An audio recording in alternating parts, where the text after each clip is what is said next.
નમસ્કાર મિત્રો, સ્વાગત છે તમારું આપ સૌની સિયારી ચેનલ એને ગુજરાતી યુટ્યુબ ચેનલમાં. હું નિકુંજ પરમાર આપ સૌનું તહેદિલ સ્વાગત કરું છું.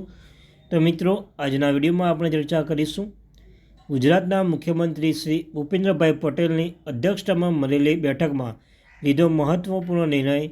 આખરે જાહેર થયેલું અગત્યનું પરિપત્ર. જો તમે ગુજરાત સરકાર હેઠળ સરકારી કર્મચારી, નિવૃત્ત કર્મચારી, પેન્શન ધારક છો તો તમારા માટે આ વિડીયો ઉપયોગી બનશે. જે મહત્વનું પરિપત્રમાં મહત્વની અપડેટ આપવામાં આવે છે, મહત્વનો નિર્ણય લેવામાં આવે છે. ઘણા લાંબા સમય સુધી રાહ જોઈ રહ્યા તમામ વિભાગમાં, ગુજરાતના વિભાગોમાં સરકારી કર્મચારી, નિવૃત્ત કર્મચારી માટે આ વિડીયો ઉપયોગી બનશે. વિડીયો શરૂ કરતા પહેલાં જો આપણી ચેનલ પર નવા હોય ચેનલ સબસ્ક્રાઈબ કરી લો. તમને આ ચેનલ પર સરકારી કર્મચારી, નિવૃત્ત કર્મચારી, પેન્શન ધારક બાબતે તેમના પગાર, ડીએ, ડીઆર, એચઆરએ અન્ય કોઈ અપડેટ આવે તો પણ તમને જાણ કરવામાં આવશે.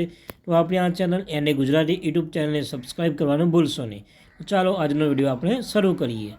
તો મિત્રો, મુખ્યપ્રધાન ભૂપેન્દ્ર પટેલે રાજ્ય સરકારના કર્મચારી માટે નિવૃત્તિ અને મૃત્યુના ગ્રેજ્યુટીમાં મર્યાદામાં 25% વધારે મંજૂર કર્યો છે. મહત્તમમાં 20 લાખથી વધારી 25 લાખ કરી. આ ફેરફાર 1 જાન્યુઆરી 2024 પછી નિવૃત્ત થનારોને લાગુ પડશે અને તેના પરિણામે 53.15 કરોડની અંદાજિત વાર્ષિક નાણાકીય અસર થાય છે. રાજ્ય સરકારના કર્મચારીઓને અધિકારનો લાભ પહોંચવા માટે હેતુથી એક મહત્વપૂર્ણ પગલામાં મુખ્યપ્રધાન ભૂપેન્દ્ર પટેલે નિવૃત્તિ અને મૃત્યુના ગ્રેજ્યુટીની મર્યાદામાં વધારો કરવાની મંજૂરી આપી છે, એમ શનિવારે એક અખબાર યાદીમાં જણાવવામાં આવ્યું હતું.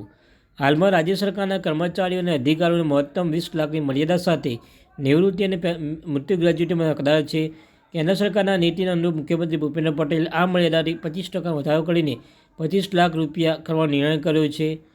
કર્મચારીના કલ્યાણ ટેકો આપવાનો નિર્ણય 1 જાન્યુઆરી 2024 પછી નિવૃત્ત થનારને લાગુ પડશે. રાજ્ય નાણાં વિભાગ દ્વારા મુખ્યમંત્રી રજૂ કરવામાં આવેલી દરખાસ્ત મંજૂરી આપવામાં આવી છે અને વિભાગ જરૂરી ધારા બહાર પાડશે. આ નિર્ણયથી રાજ્ય સરકાર અંદાજે વાર્ષિક 15 કરોડની નાણાકીય અસર જોવા મળશે. તો મિત્રો, આ તે માહિતી.